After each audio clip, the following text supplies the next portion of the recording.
Hi BookTube, and welcome to the latest video, which will be the last one of 2018 as I'm recording this on the 31st of December.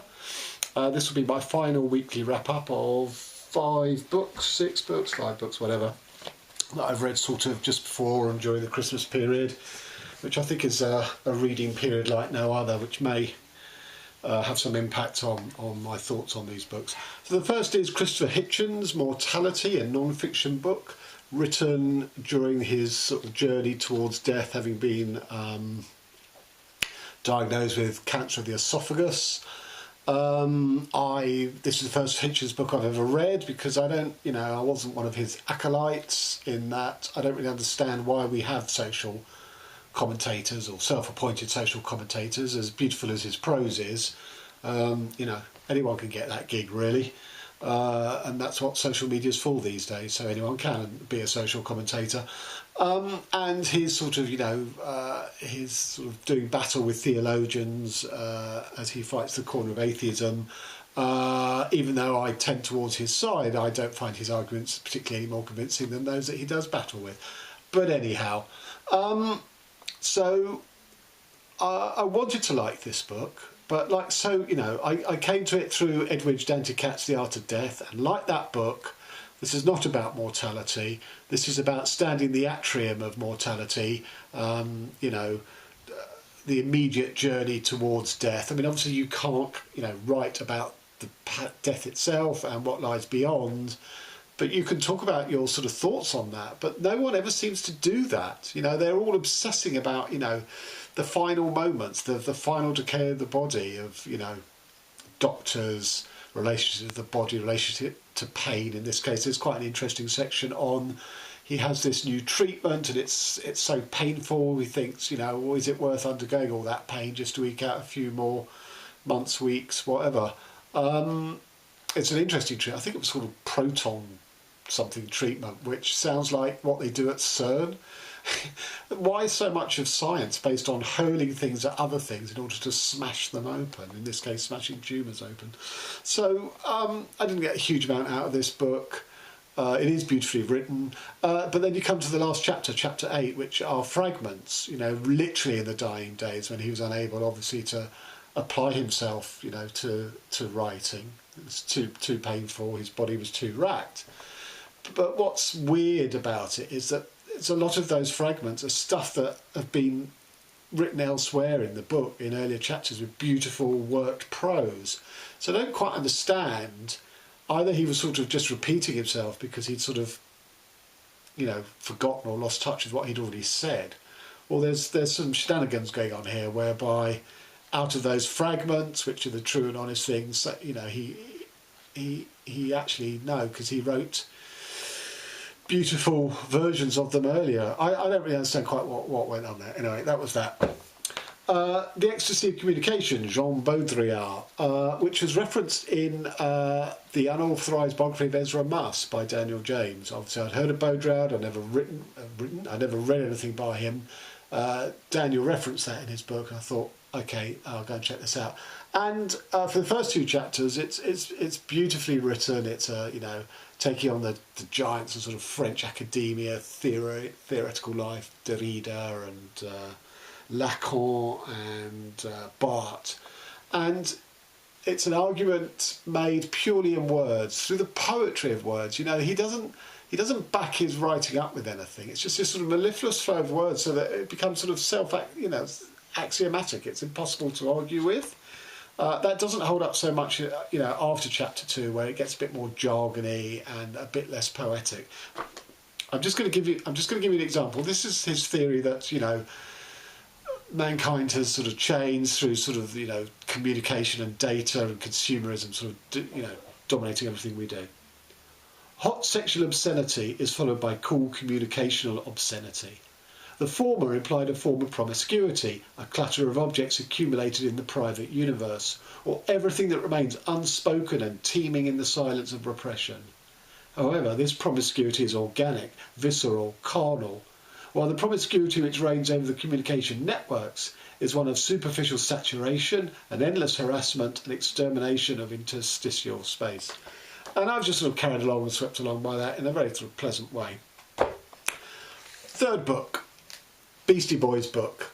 This was a 5-star read for me. I'm a little, on the one hand, I'd be a bit reticent in recommending it because, you know, I think if you're not interested in the Beastie Boys, or you don't know who they are, or you don't like them because you remember them in the early 80s being, you know, sort of, you know, frat boy, you know, larks, this is going to be of no interest to you. Actually, it's a lot more than that, in that they have, amongst other things that they do, or I should say, the Beastie Boys were a rap group. There were 3 original members. One of them died at 48, and the other 2 have written a book partially in his honour, but, you know, just sort of revisiting their whole careers.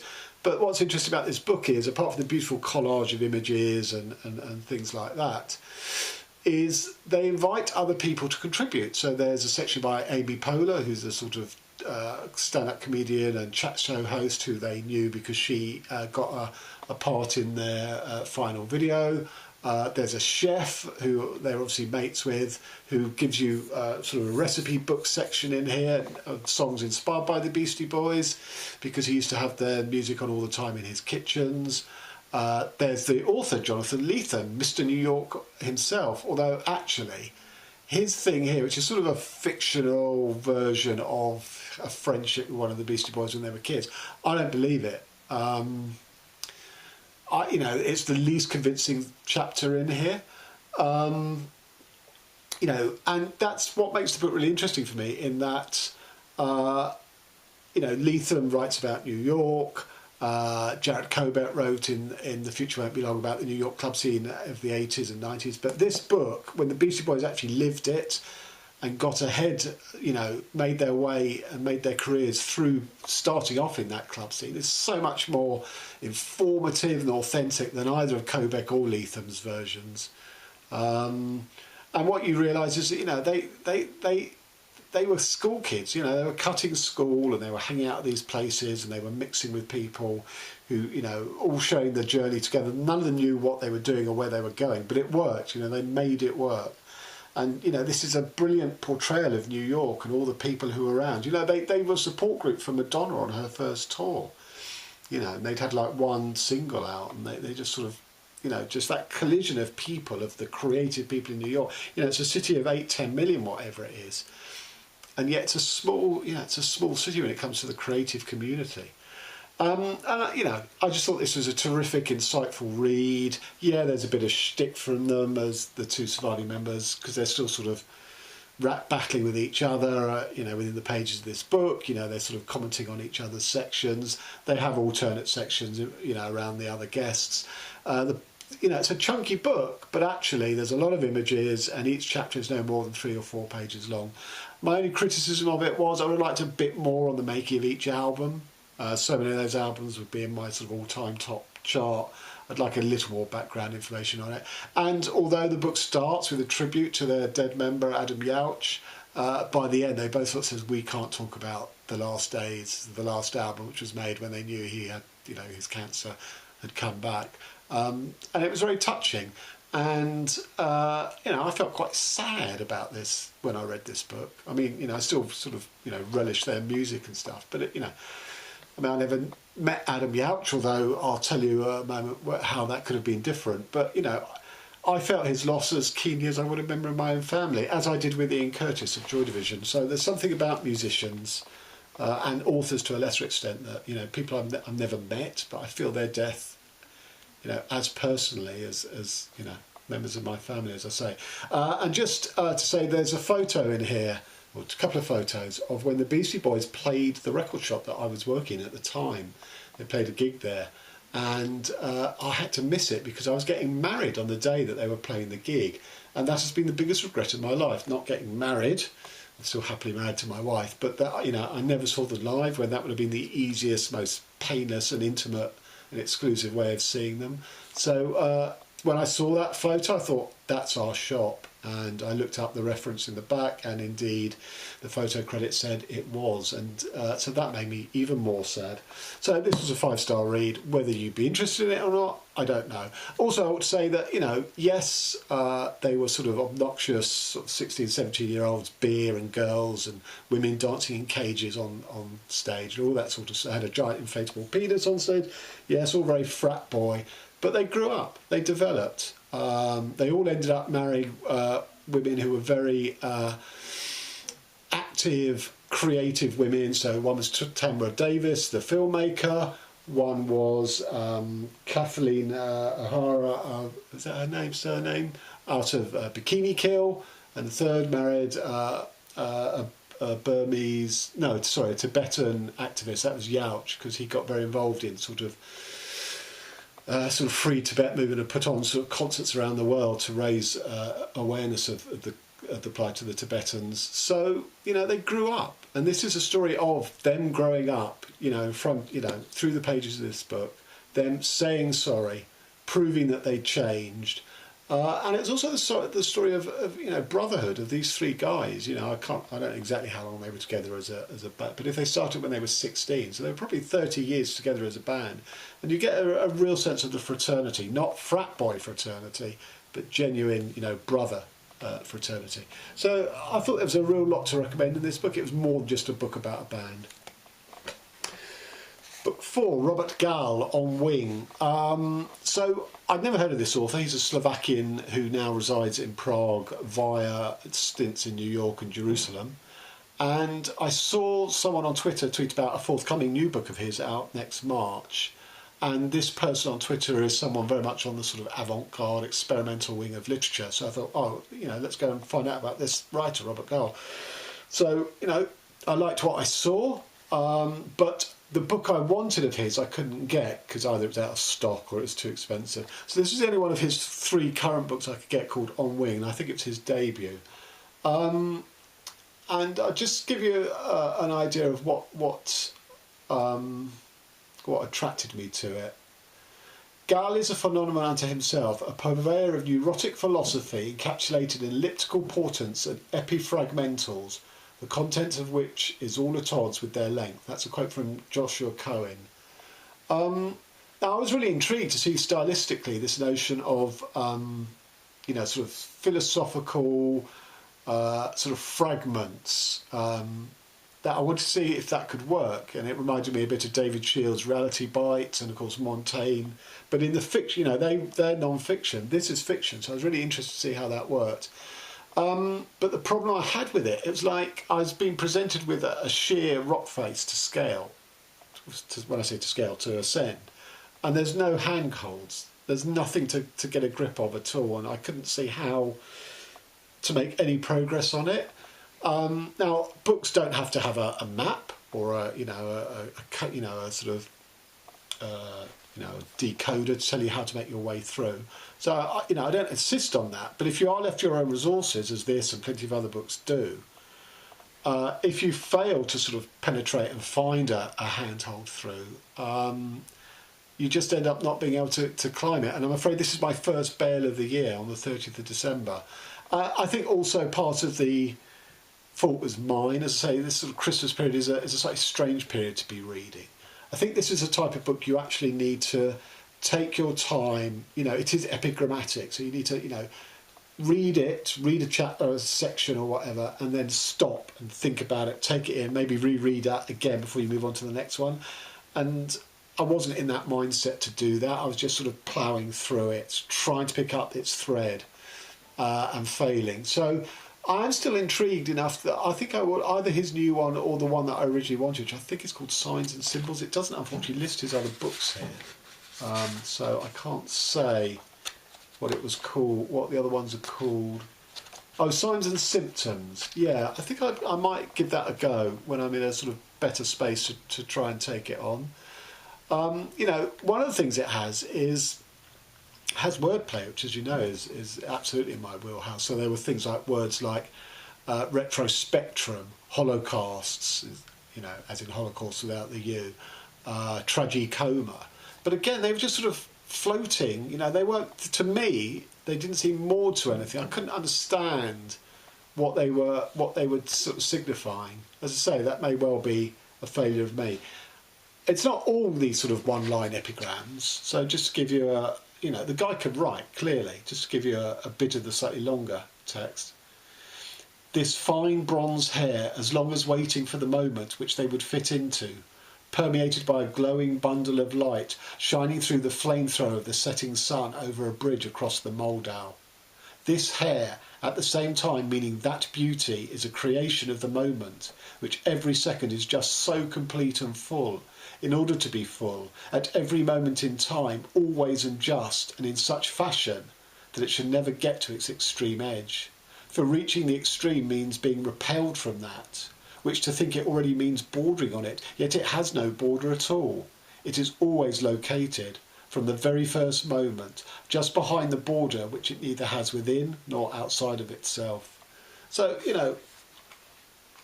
I think there is really good stuff in here, but it's just too opaque for where my head was when I sat down to read it.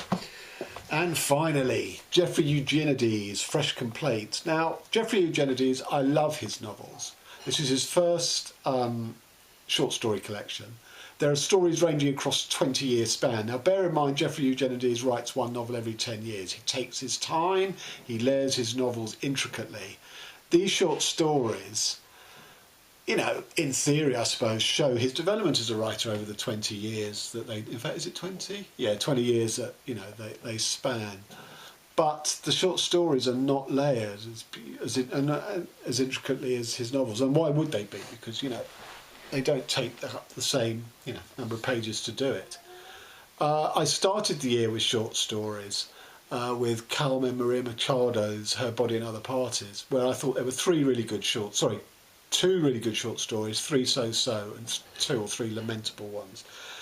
And I used that, and I'll post the link to this video, I used that to discuss, what makes a good short story collection. And after that, I felt so sort of bruised by the thought process of putting together a short story collection. I didn't want to read any, and I've read very few this year, and I've ended up reading this one right at the end of the year and feel exactly the same as I did after Mikado.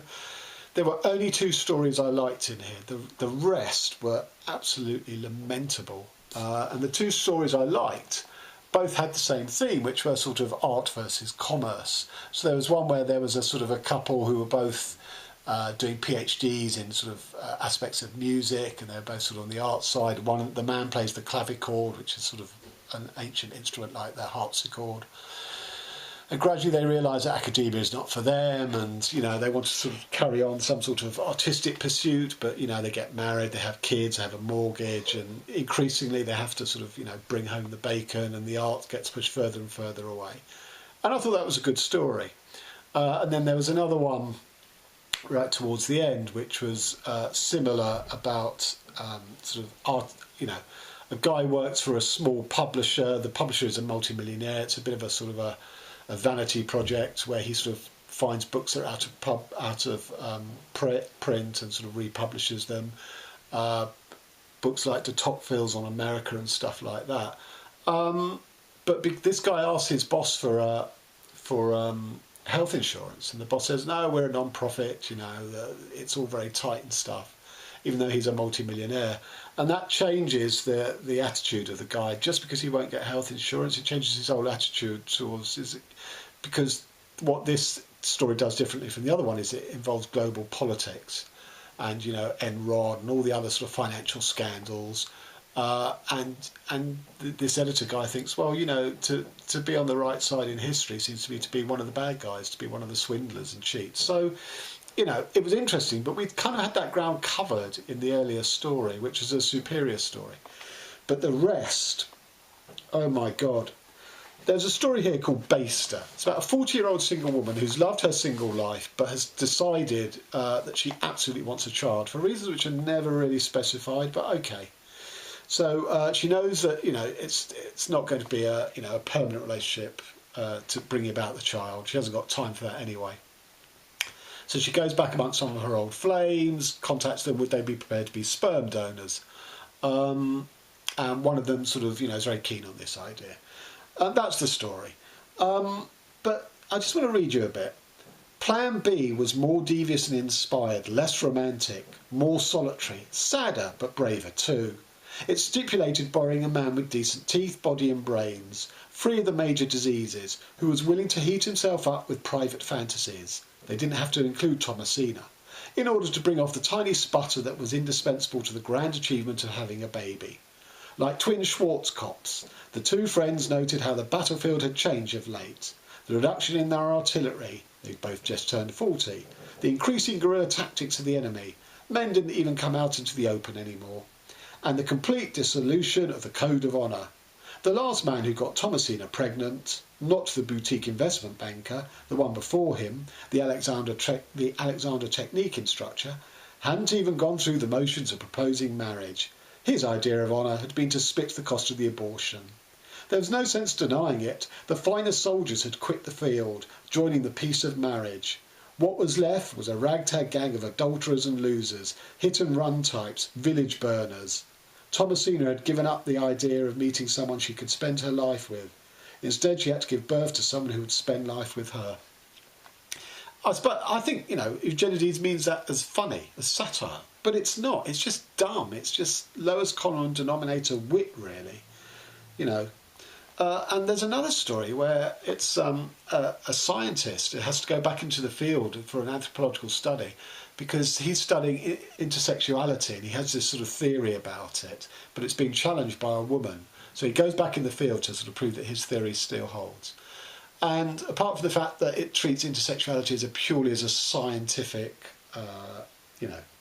more than even a legal or a moral thing, everyone in this village, sorry, not everyone, all the women in this village are objectified. So they're all described how they look, whereas none of the men and none of the boys are. And it's just, if you're going to, dabble in that pool of one of the real sort of hot topics of today's sort of, politics and social media world, don't do it in a dumb way, which I think he really did. And there's another story, the second story, which was called Airmail. So guys in Indonesia on a round the world tour, and he's contracted dysentery, so he's sort of recovering from that, and it's basically sort of affecting his perception. He's sort of hallucinating to some extent. And it just turns out to be a sort of spiritual quest, the worst type of 60s hippie nonsense. I'm not debunking the notion of a spiritual quest. There's nothing wrong with pursuing that. But the way it's sort of portrayed here, it's just so hackneyed and cliched. And so this goes on, fresh complaint, the very final story, 50 pages long. So a good sort of just over a fifth or just under a fifth of the whole book. A woman, a young girl in America, of Indian descent. Her parents want to have an arranged marriage for her. She's been driven crazy by the boy that they've chosen for her. So she decides the way to get out of this is to sort of counterfeit the fact that she's been raped by a guy that she needs to pick out. And she picks out this middle-aged academic man. So apart from the fact that's quite offensive, really, to women, to Indian culture. It's just these are the ideas I would expect of a 20-year-old to have, and that's why I say the span of writing here I think betrays it. Even though that last story, for example, was published in 2017, so it doesn't have the excuse of being the sort of tenderfoot Eugenides. A lot of this book is just offensively dumb, really. And that's all there is to say. It's just incredibly disappointing. Geoffrey, please stick to your novels. Take your time, mate. Layer and intricacy. That's the work you do best. So there you have it. That's my final wrap-up, weekly wrap-up of reading for 2018. I'm looking forward to starting a fresh 2019 because this has been a strange period this last 2 weeks. The Beastie Boys book aside. Okay, so I wish you all a happy new year and see you on the other side.